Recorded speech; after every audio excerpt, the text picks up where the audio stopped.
Selamun Aleyküm ve Rahmetullahi ve Berekatuhu. Allah'ın salavat ve selamı üzerinize olsun.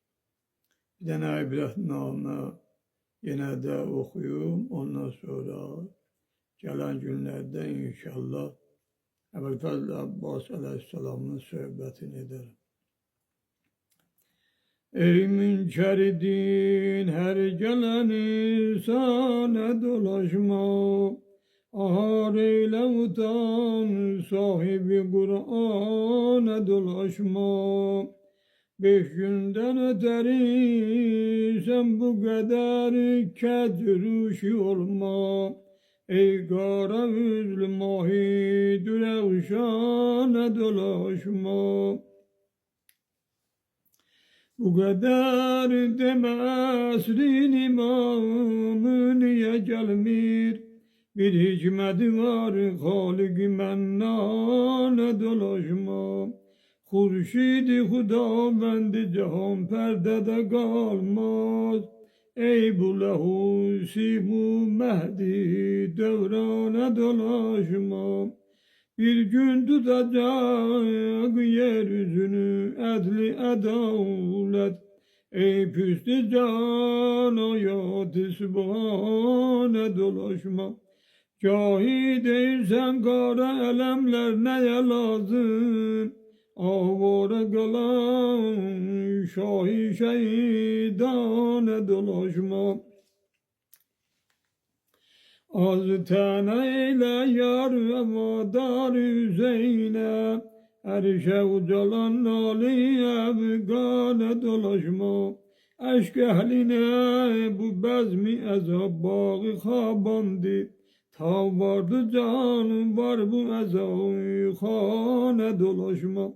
Zinde eyleyen diniyle Kur'an-ı Hüseyin'di. Mecliste gelip gemli nevâ hane dolaşma.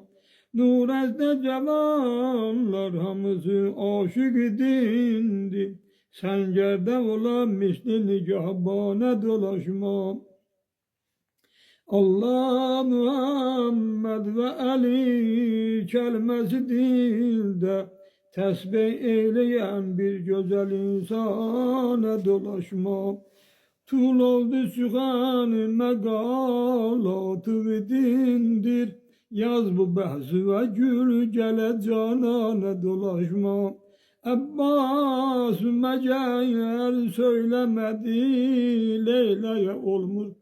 Ey şümrüdeni gelin şahiyet şane dolaşma. Açık de görün bu reşide ne sözüm var. Seyle gele behride tufana dolaşma. Ol şümrüdeni söyleyip aman name getirdim. Rahmet özü ve leşkeri sübyane dolaşma. Eşitse bu sözü dini vefadari Ebu'l-Fazl fermayış edip dedi ki peymane dolaşma. Abbas'a bugün ey şümrileyin aman name ne lazım.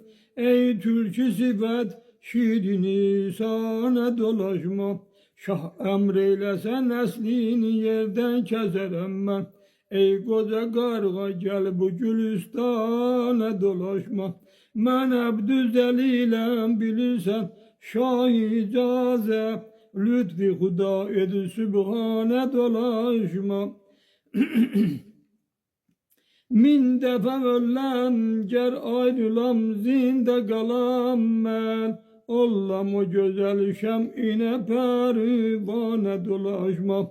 Vakfeyle bana mıkaste bu canı Zeynep. Ferzendi Alihamı Kur'an'a dolaşma. Onsuz bana alemde ne izzet ne şerafet. Sübhün ezeli aşık canana dolaşma. Varık-ı meserade bilirsen çoğlu ay ulduz. Nur ezeli abidin alane dolaşma. Fani ederem dehri eğer korksa rügeyye. Gel bu dili şebi gönce hendane dolaşma. Leyla edili kıymede oğlunu kefen puş. Ekber kimi bir mahi dürekşane dolaşma. Kasimedir bu gece Kur'an-ı tilavet. Ferzendi Hasan Şem-i Şebistane dolaşma. Biçare rübab oğluna lay lay diyer ağlar. Leb teşne kalan bir kuzu kurbana dolaşma. Dil ehline daim değirmedi serrab. 5 günden öteri her gelenin sane dolaşma. Özüne bir yazığın gelsin ay insan. Elçey bu kadar etme gurur, alime dolaşma.